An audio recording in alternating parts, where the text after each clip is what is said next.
नमस्कार दोस्तों, मेरा नाम आशीष कुमार मिश्रा है। आज के इस वीडियो में आपको बताने जा रहा हूँ what is operator and how many types of operator. तो what is operator and how many types of operator आपको पिछले सेशन में मिल चुका है, जो कि हमारा पुराना वीडियो था। तो अब इस वीडियो में बताने जा रहा हूँ ऑपरेटर्स की प्रोग्रामिंग।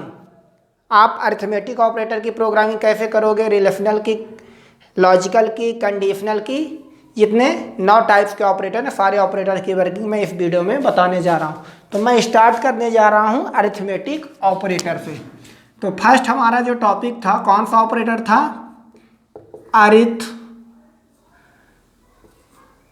Arithmetic operator. तो अरिथमेटिक ऑपरेटर में कौन कौन से आते हैं? Plus, minus, multiply, division and modulus. तो इसको हम क्या बोलते हैं? Add symbol, subtract symbol,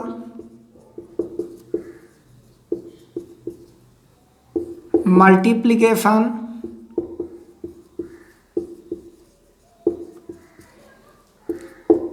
division symbol and modulo division, या इसी को बोलते हैं मॉडुलस सिंबल। तो ये 5 टाइप के ऑपरेटर किसमें होते हैं? अरिथमेटिक ऑपरेटर में। तो plus, minus, multiply, division and modulo division. तो ये सारे ऑपरेटर क्या हैं? Arithmetic operator. अब मैं इन सभी की वर्किंग आपको स्टेप बाय स्टेप समझा रहा हूं, ठीक है? तो मैं कंटिन्यू करूंगा इनको प्रोग्रामिंग के थ्रू। तो अब हम प्रोग्रामिंग पार्ट में चलते हैं।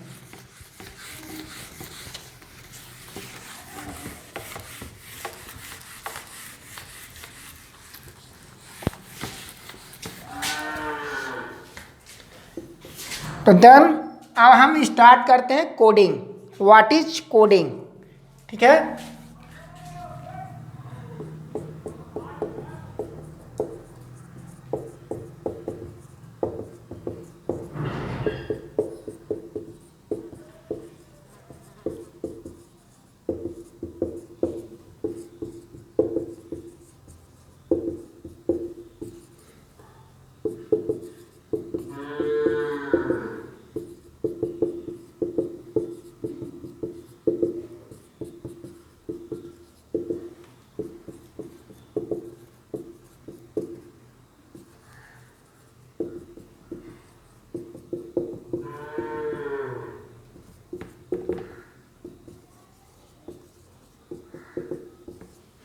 तो ये जो प्रोग्राम है, ये 2 नंबरों को जोड़ने का प्रोग्राम है, ठीक है?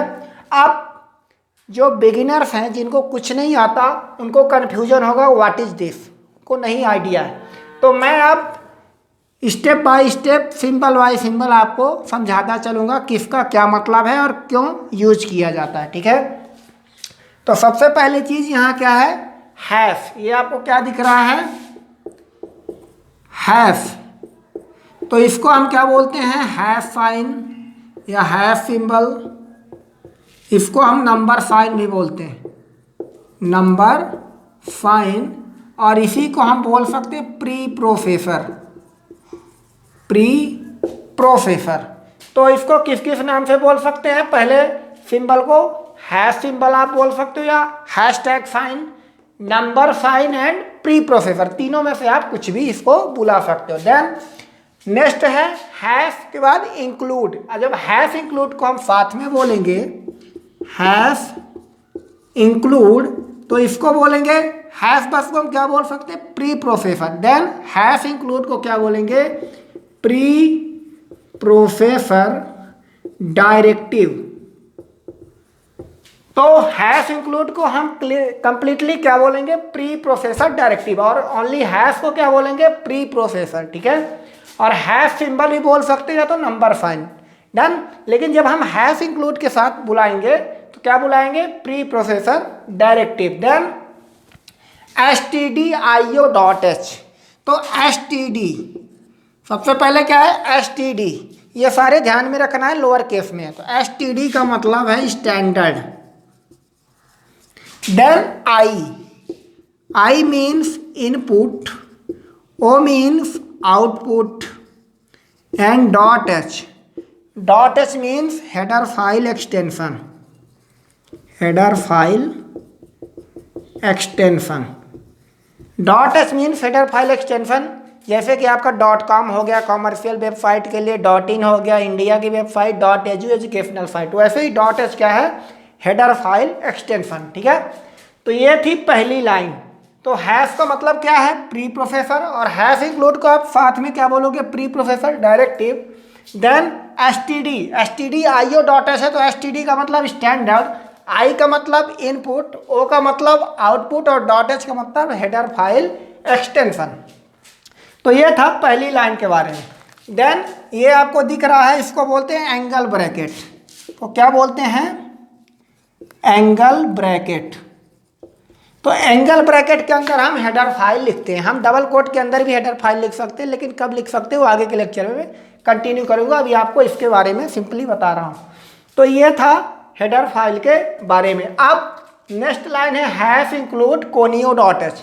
तो देखिए हैश का मतलब सेम ही रहेगा, इंक्लूड का मतलब वही hash include pre processor directive. अब आईओ .h वो भी सेम रहेगा, केवल CON डिफरेंट है। क्या है, CON। तो CON को हम क्या लिख सकते हैं, इसको मैं अभी रिमूव कर रहा हूं।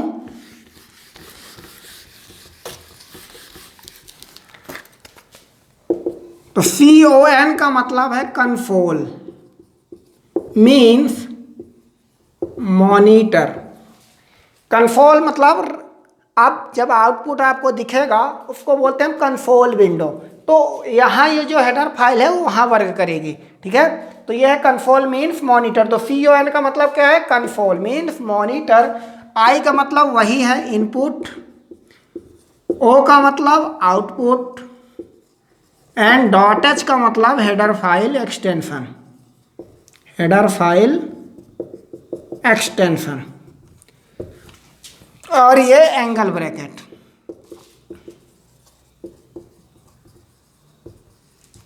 तो ये था सिंपली 2 लाइन, किसको क्या बोलते हैं। ठीक है, अब आपके माइंड में क्वेश्चन जनरेट हो रहा होगा कि इसका यूज क्या है, क्यों हम लगाते हैं, अगर ना लगाएं तो क्या चलेगा नहीं चलेगा, वो भी आगे मैं क्लियर कर रहा हूं। तो ये 2 लाइन का मतलब पता चला। अब मैं कंटिन्यू करता हूं।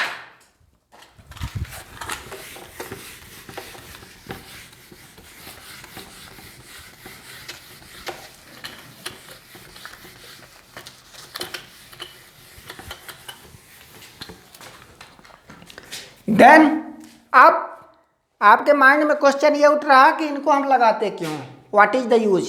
अब मैं बता रहा हूं, ये जो हेडर फाइल्स प्रोवाइड कराई गई हैं ये सी के डेवलपर द्वारा प्रोवाइड कराई गई हैं, जो कि डेनिस रिची हैं। ठीक है, तो इनके लगाने का सेंस ये निकलता है कि इनके अंदर कुछ प्री डिफाइंड फंक्शन पहले से डिफाइन करके दिए गए हैं, जिसको हम लोग यूज कर सके। सी की कोडिंग जब हम कराते हैं, कोई भी प्रोजेक्ट तैयार करते हैं, तो हम इसके प्री डिफाइंड फंक्शन यूज करते हैं। ठीक है, तो stdio.h के अंदर कौन कौन सी हेडर फाइल हैं देख लीजिए।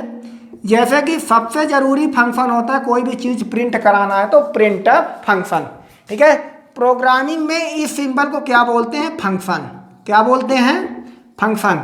नॉर्मली आप मैथमेटिकली क्या बोलते हो, पैरेंथेसिस, लेकिन यहाँ प्रोग्रामिंग में क्या बोलना ध्यान रखना है, फंक्शन। ठीक है, तो ये printf and function, then scanf function, then getf function, putf function. ये सारे फंक्शन किसके अंदर, किस हेडर फाइल के अंदर पहले से डिफाइन करके दिए गए हैं डेनिस रिची द्वारा, stdio.h द्वारा, stdio.h के अंदर है। ठीक है, तो और भी बहुत सारे फंक्शन हैं, अभी मैं जो ज़्यादातर यूज हो रहे हैं उनको बता रहा हूँ। ठीक है, तो हेडर फाइल लगाने का मतलब पता चला आपको कि इनके अंदर पहले से प्री डिफाइंड फंक्शन दिए गए हैं। अगर हम ये नहीं लगाएंगे तो इनके हम फंक्शन यूज नहीं कर सकते। देन कोनियो.h, कोनियो.h क्यों लगाए हैं, क्योंकि इसके अंदर भी कुछ प्री डिफाइंड फंक्शन है, जैसे कि CLR SCR, get ch, like that etcetera.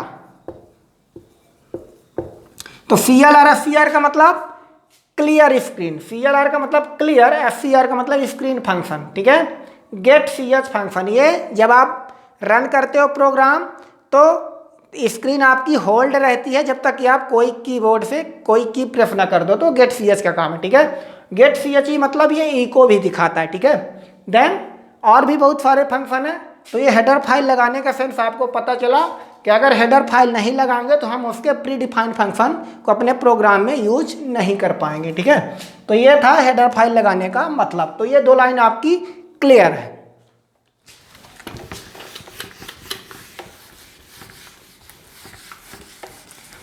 Then next point आपका आ जाता है तीसरी लाइन, वॉइड मेन फंक्शन। ठीक है, इसको क्या बोलते हैं प्रोग्रामिंग अभी बताए थे, फंक्शन बोलते हैं। ठीक है, तो ध्यान रखना है चाहे सी का प्रोग्राम हो, सी लैंग्वेज का, चाहे सी प्लस प्लस का हो, चाहे जावा का हो, चाहे सी शार्प डॉट नेट का हो, ये चारों लैंग्वेज की जब आप कोडिंग करेंगे तो मेन फंक्शन मैंडेटरी हो जाता है। बिना मेन फंक्शन आपका कोई भी प्रोग्राम एग्जीक्यूट नहीं होगा।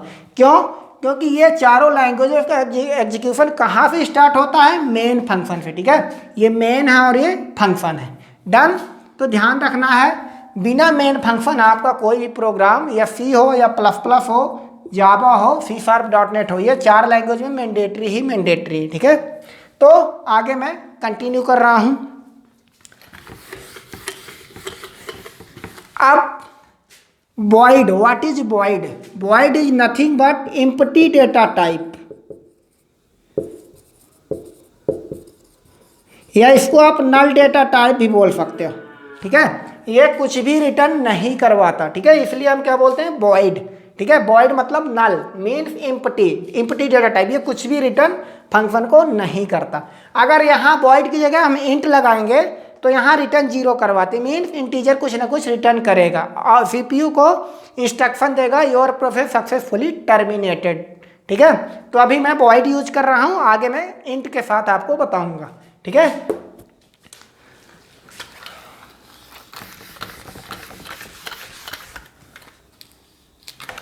देन इसके बाद ध्यान रखना आपको, ये 3 लाइनों के बाद ये इसको बोलते हैं ओपनिंग ब्रेस। क्या बोलते हैं? Opening brace. और ये लास्ट में आपको दिख रहा है, इसको बोलते हैं क्लोजिंग ब्रेस। Closing brace. ठीक है, तो जो भी कोड लिखते हैं ओपनिंग ब्रेस और क्लोजिंग ब्रेस के बीच में, मीन्स इसको क्या बोलते हैं हम?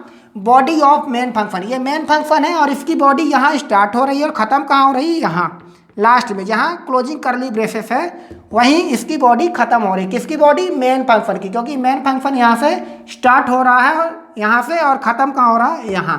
तो जो भी कोड लिखेंगे, चाहे एडिशन का, सब्ट्रैक्शन का, मल्टीप्लिकेशन, डिवीजन, सो मेनी, तो हमको मेन फंक्शन की बॉडी के अंदर लिखना पड़ेगा। ठीक है, तो आप आगे मैं कंटिन्यू करता हूँ। तो इसको क्या बोलते हैं? ओपनिंग करली ब्रेसेस, और इसको क्या बोलते हैं? क्लोजिंग करली ब्रेसेस।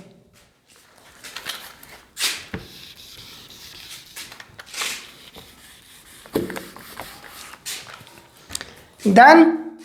तो यहाँ से लेके यहाँ तक ओपनिंग करली ब्रेसेस से क्लोजिंग करली, इसको बोलते हैं बॉडी ऑफ मेन फंक्शन।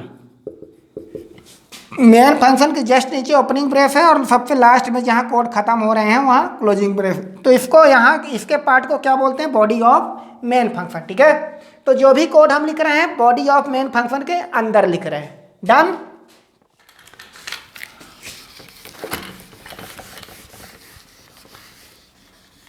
चलिए, तो अब है इंट ए बी। अब आपको दिख रहा इंट ए कॉमा बी फिर सेमीकोलन। ठीक है, तो इंट क्या है? ये integer data type, integer data type. ठीक है, अब आपको बहुत से स्टूडेंटों को कन्फ्यूजन होगा, सर इंटीजर क्या है, फ्लोट क्या है, स्ट्रिंग क्या है, कैरेक्टर क्या है। तो सबसे पहले आप ये जान लीजिए ताकि कन्फ्यूजन आपका दूर रहे। ठीक है,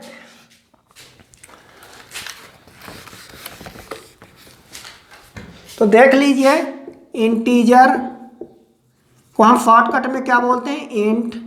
फ्लोटिंग को हम क्या बोलते हैं? फ्लोट।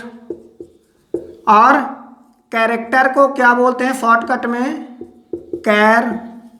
और स्ट्रिंग, स्ट्रिंग को हम क्या बोलते हैं यहाँ C and C plus plus में? Array of char, array of character. ठीक है, तो ध्यान देना है आपको, इंटीजर किस टाइप की वैल्यू को हम बोलते हैं, जैसे कि 20, 22, 1, 2, 3 like that. Complete integer value, पूर्णांक जिसको बोलते हैं, ठीक है, उनको हम क्या बोलते हैं, इंटीजर।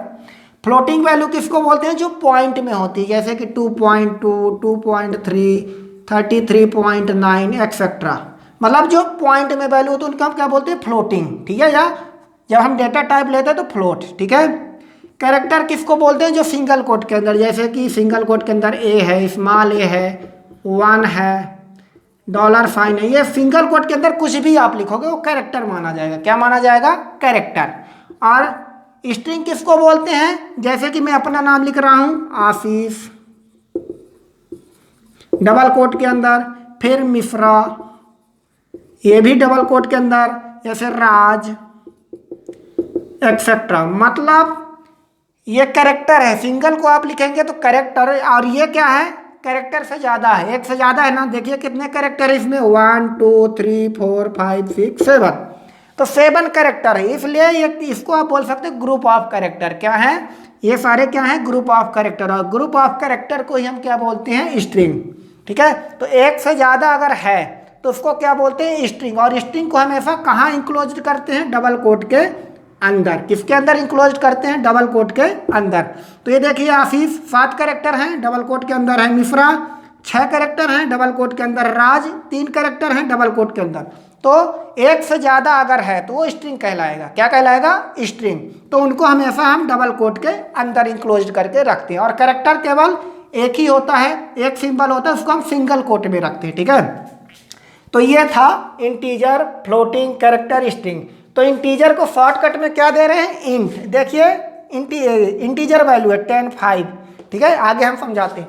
फ्लोटिंग में हम पॉइंट में ले सकते हैं, 2.2, 2.3, 33.9 में भी आप जैसे भी पॉइंट में ले सकते हो। देन कैरेक्टर में char, A, capital A, small A, 1, $साइन में भी आप सिंगल कोट के अंदर, और स्ट्रिंग में आप डबल कोट के अंदर ग्रुप ऑफ कैरेक्टर ले सकते हो। तो ये था बेसिक डेटा टाइप के बारे में, ठीक है। अब ध्यान रखना एक बात और, इसमें फॉर्मेट देना मैंडेटरी हो जाता है। जैसे इंटीजर के लिए आप क्या फॉर्मेट दोगे, %d या %i, ठीक है, कुछ भी आप दे सकते हो। फ्लोट के लिए %f, कैरेक्टर के लिए %c, स्ट्रिंग के लिए %s। स्ट्रिंग में हम एरे ऑफ कैरेक्टर यूज करते हैं, वो मैं आगे कंटिन्यू करूँगा, ठीक है। तो ध्यान रखना, अगर आप इंटीजर ले रहे हो, यहाँ इंट ले रहे हो, तो यहाँ %d लगाना मैंडेटरी हो जाता है अगर आपको वैल्यू शो ऑफ करानी है, ठीक है। फ्लोटिंग के लिए शॉर्टकट में आप यहाँ इंट की जगह क्या लिखोगे, फ्लोट, ठीक है। कैरेक्टर के लिए शॉर्टकट क्या लिखोगे, कैर। और स्ट्रिंग के लिए क्या लिखोगे, एरे ऑफ कैरेक्टर। आगे मैं कंटिन्यू करूँगा। तो यहाँ हम %d क्यों लगाए हैं, क्योंकि डेटा टाइप क्या है, इंट है, ठीक है। फ्लोटिंग में फ्लोट, इसका फॉर्मेट क्या है, %f, ये फॉर्मेट है, ठीक है। क्या है, फॉर्मेट है। और ये डेटा टाइप है, क्या है, डेटा टाइप, ठीक है। तो ये ध्यान देने वाली बात है। तो ये समझ में आया, इंटीजर किसको बोलते हैं, फ्लोट किसको बोलते हैं, कैरेक्टर किसको बोलते हैं, और स्ट्रिंग किसको बोलते हैं, और किसके लिए क्या फॉर्मेट देते हैं। तो इंटीजर के लिए %d या %i आप दे सकते हो, ठीक है। फ्लोटिंग के लिए %f, कैरेक्टर के लिए %c, और स्ट्रिंग के लिए %s। अब मैं प्रोग्राम को आपको एक्सप्लेन करता हूँ क्या है प्रोग्राम में।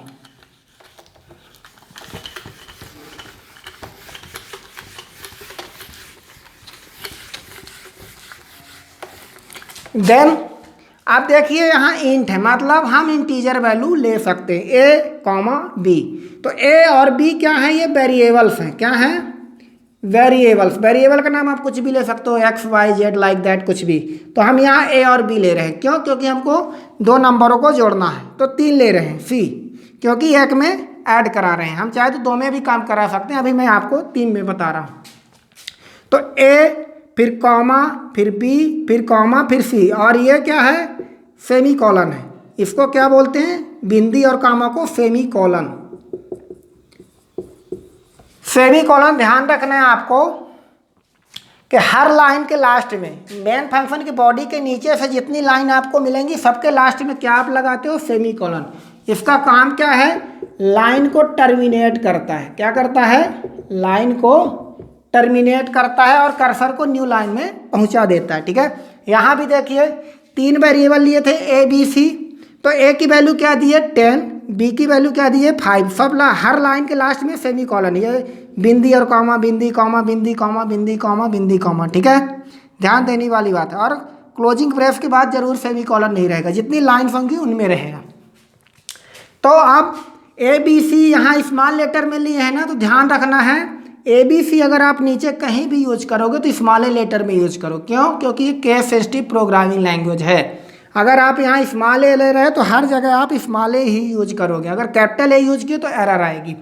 तो ए बी सी ये 3 वेरिएबल हैं, ये सेमी कॉलन से क्लोज्ड है। ए की वैल्यू क्या है 10 सेमी कॉलन, बी की वैल्यू क्या है 5 और ए प्लस बी, यहाँ क्या है अरिथमेटिक ऑपरेटर प्लस, तो ए और बी जुड़ेगा तो ए का मतलब क्या है 10 और बी का मतलब क्या है 5 सॉरी, तो ए प्लस बी मतलब 10 प्लस 5 जुड़ेगा तो कितना होगा 15। और ये कहाँ स्टोर होगा सी में।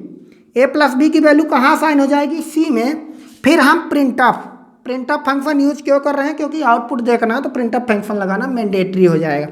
डबल कोट के अंदर हम यहाँ मैसेज दिए एडिशन इक्वल टू, तो एडिशन की जगह आप अपना नाम भी दे दो, कोई फर्क पड़ने वाला नहीं है। लेकिन अगर आपको वैल्यू देखनी है तो %d लगाना मैंडेटरी हो जाएगा।